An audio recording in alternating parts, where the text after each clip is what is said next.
Australia's top honours students have gathered for the 2011 National Honours Colloquium. They've presented their research in progress to their peers and mentors, including topics as complex as commodity and the brand, and why information may leak ahead of a stock market announcement.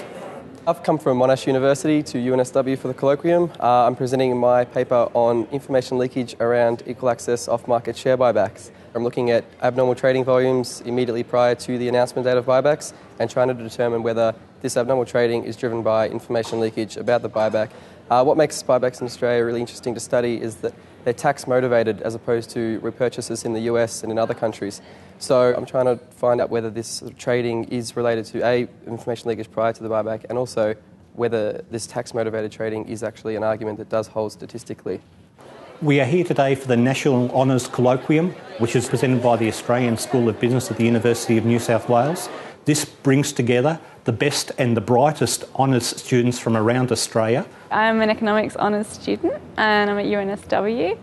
I'm mainly focusing on older workers in my thesis. I'm looking at how health shocks, so a sudden deterioration in an individual's health, actually might lead to a reduction in labour supply or completely dropping out of the labour force.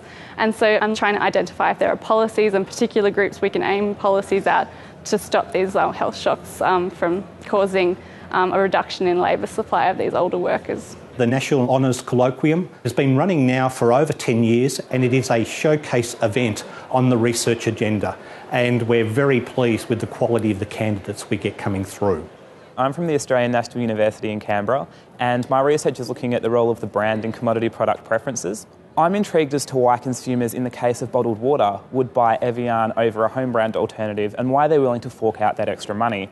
So I gave participants 3 different bottles of water to sample, except I'd actually controlled for the water here, so they were actually tasting the exact same brand each time. But they noticed significant differences in their perception of taste across the 3 different brands, when obviously they should have tasted the exact same. So this is actually providing implications as to the influence of branding on the consumer's perception of taste.